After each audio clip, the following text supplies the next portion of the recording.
Hujambo mfuatiliaji wetu na karibu sana kwenye Kwetu News 24, chanzo chako cha habari za kweli, za hakika na zenye uharaka kutoka DRC, Afrika na duniani kote.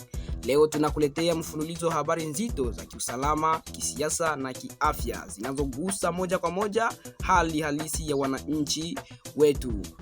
Kuanzia mapigano makali mashariki mwa Jamhuri ya Kidemokrasia ya Kongo ambako FARDC zinaendelea na operesheni dhidi ya makundi ya silaha ikiwemo M23 na washiriki wao, hadi hatua za kidiplomasia mjini Doha ambako serikali ya DRC na AFC M23 wamesahini mandati muhimu ya amani chini ya usimamizi wa kimataifa. Tutaelekea pia huko Lubumbashi ambako polisi wamefanikiwa kukamata majambazi 39 wenye silaha pamoja na walikali, ambako mamlaka zimeimarisha ulinzi wa kiafya kuzuia kusambaa kwa ugonjwa wa Mpox. Hizi zote ni habari muhimu kwa usalama wako, kwa nchi yetu na kwa mustakabali wa amani. Baki nasi hadi mwisho. Usisahau kulike, kushare na kujiunga, kwa sababu hapa ni Kwetu News 24. Habari ni haki yako. Tuelekee moja kwa moja huko Minembwe ambako mapigano yanaendelea kati ya FARDC na makundi yenye silaha. Minembwe bado iko chini ya udhibiti wa waasi wa Twirwaneho na Red Tabara wakishirikiana na kundi la M23 kulingana na taarifa ya FARDC.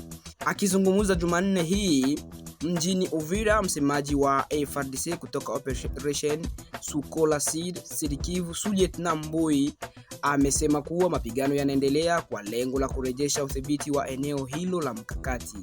Maneno yake yalirekodiwa na kusema hivi: tunapambana na makundi ya Ngumino, FNL, Red Tabara na Twirwaneho. Adui amepata hasara kubwa. Jana tumeua zaidi ya wapiganaji 35. Hiyo ilikuwa ni maneno ya Lieutenant Mbui Regan. Jeshi la FARDC limesisitiza kuwa operation itaendelea hadi Minembwe itakaporejeshwa chini ya udhibiti wa serikali ya Jamhuri ya Kidemokrasia ya Kongo. Acha basi tuzungumzie habari za kidiplomasia ambazo serikali ya DRC na AFC M23 wathibitisha makubaliano yao huko Doha. Serikali ya Jamhuri ya Kidemokrasia ya Kongo na muungano wa waasi AFC M23 wamesahini mjini Doha utekelezaji wa mandati uliotokana na mkutano wa kimataifa wa ukanda wa maziwa makuu. Pande zote mbili zimethibitisha upya kujitolea kwao kuheshimu sitisho la vita pamoja na mkataba wa mfumo wa Doha uliosainiwa tariki 15 Novemba mwaka wa 2025, wakiahidi kutimiza wajibu wote unaolenga kuimarisha amani ya kudumu mashariki mwa Jamhuri ya Kidemokrasia ya Kongo.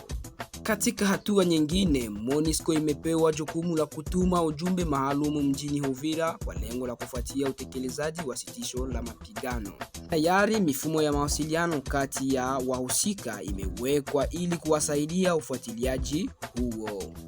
Tuelekee basi huko Fizi ambako FARDC zatangaza hasara kubwa kwa waasi wa M23 RDF katika nyanda za juu za Fizi.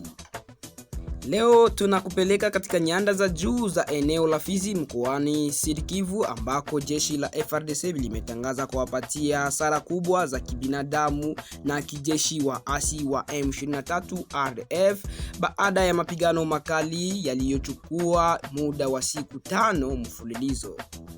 Kwa mujibu wa taarifa za Operation Sukola Sud, mapigano hayo yalianza siku kadhaa zilizopita na yalishika kasi zaidi Jumapili tarehe 2 Februari mwaka huu. FARDC inasema ilikabiliana na wapiganaji waliotambuliwa kuwa ni wa RDF, M23, AFC waliokuwa wameingia katika eneo hilo ili kutoa msaada wa kijeshi kwa washiriki wao wa ndani ambao ni Twirwaneho, Ngumino na Red Tabara. Mapigano hayo yalifanyika katika maeneo ya milima na misitu, hali iliyofanya kuwa magumu na hatari, huku pande zote zikidai kudhibiti maeneo ya kimkakati. Kwa mujibu wa tathmini rasmi ya FARDC, jeshi linadai kuwa wapiganaji 34 wa ADF M23 waliuawa, wanachama 12 wa Twirwaneho na Ngumino walikamatwa wakiwa hai. Aidha, wapiganaji 14 wa Twirwaneho na Red Tabara walithibitishwa kuuawa wakati wa mapigano. Miongoni mwa waliofariki, FARDC inamtaja kijana mwenye umri wa miaka 23 aliyejitambulisha kwa majina ya Sengiyeremye Theobald, mzaliwa wa Bugarama. Jeshi linasema taarifa hizo zinatokana na tathmini ya uwanja wa mapigano baada ya operation. Mbali na hasara za kibinadamu, FARDC inasema imefanikiwa kukamata silaha na vifaa vingi vya kijeshi vikiwemo bunduki aina ya AK-47, mitrailleuzi IKM, silaha nzito aina ya SPG-9 na RPG-7, mabomu ya mkono, masanduku ya risasi za calibre 12.7 mm pamoja na aina mbalimbali za risasi za kivita. Kwa mujibu wa jeshi, silaha hizo zilikuwa zikitumiwa kuhatarisha usalama wa raia katika maeneo ya Fizi na Minembwe. Baada ya operesheni hizo, FARDC imesema waliosalia miongoni mwa waasi walitawanyika katika maeneo ya milima na misitu ya nyanda za juu za Fizi. Kamanda kaimu wa sekta ya Operation Sukola de Sud Kivu, Kanali Apoko Bangala Michel, amewataka wanajeshi kuendelea kuweka shinikizo kwa adui, kubaki makini na kuhakikisha ulinzi wa raia unaimarishwa. Jeshi linasisitiza kuwa lengo lao kuu ni kulinda wananchi na kurejesha amani ya kudumu katika maeneo yaliyothibitiwa na migogoro ya silaha. Taarifa hizi zimetolewa na Lieutenant Mbui Kalonji, msemaji wa Operation Sukola de Sud Kivu. Hata hivyo, hadi sasa hakuna uthibitisho huru wa kimataifa uliopatikana kuthibitisha kikamilifu bila hiyo, hali inayobaki kuwa jambo la kufuatiliwa kwa ukaribu. Hali ya kiusalama katika Sud Kivu, hususa maeneo ya Fizi na nyanda zake za juu, inaendelea kubadilika, huku FARDC ikiahidi kuendelea na operation dhidi ya makundi yenye silaha. Tuhamie basi huko Lubumbashi ambako polisi wamekamata watumiwa 39 wa wahalifu wa silaha, wakiwemo walioua askari wa ulinzi. Huko Lubumbashi mkoani Haut-Katanga, polisi wa Jamhuri ya Kidemokrasia ya Kongo wametangaza kukamatwa kwa watu 39 wanaotuhumiwa kuwa wajambazi wenye silaha, wakiwemo watuhumiwa wa mauaji ya wakala wa kampuni ya ulinzi binafsi, tukio lililotikisa wakaaji wa jiji hilo. Kwa mujibu wa vyanzo vya polisi, operesheni ya kukamata watuhumiwa hao ilifanyika baada ya uchunguzi wa kina uliochukua siku kadhaa kufuatia wimbi la uhalifu wa kutumia silaha katika baadhi ya maeneo ya Lubumbashi. Watuhumiwa walikamatwa katika vitongoji tofauti vya jiji katika operesheni zilizofanywa usiku na mchana kwa lengo la kuwatia nguvuni wahusika wakuu wa matukio ya uporaji wa kutumia silaha. Miongoni mwa waliokamatwa, polisi wanasema wapo watu watuhumiwa kuhusika moja kwa moja katika mauaji askari wa kampuni ya ulinzi aliyepigwa risasi wakati wa kutekelezwa kwa majukumu yake. Mauaji hayo yalitokea wakati wa jaribio la uporaji, tukio lililozua hofu na masikitiko makubwa miongoni mwa wakaaji wa Lubumbashi. Polisi wanasema uchunguzi umeonyesha kuwa tukio hilo lilipangwa na kundi la majambazi waliokuwa wakifanya uhalifu mara kwa mara katika jiji hilo. Katika operation hiyo, vikosi vya usalama vilifanikiwa kukamata bunduki kadhaa aina ya AK-47, bastola na silaha ndogo, risasi mbalimbali, pikipiki na vifaa vinavyodhaniwa kutumiwa katika uporaji, pamoja na simu na vitu vingine vinavyoendelea kuchunguzwa. Polisi wanasema silaha hizo zilikuwa zikihatarisha maisha ya raia na wasio na hatia.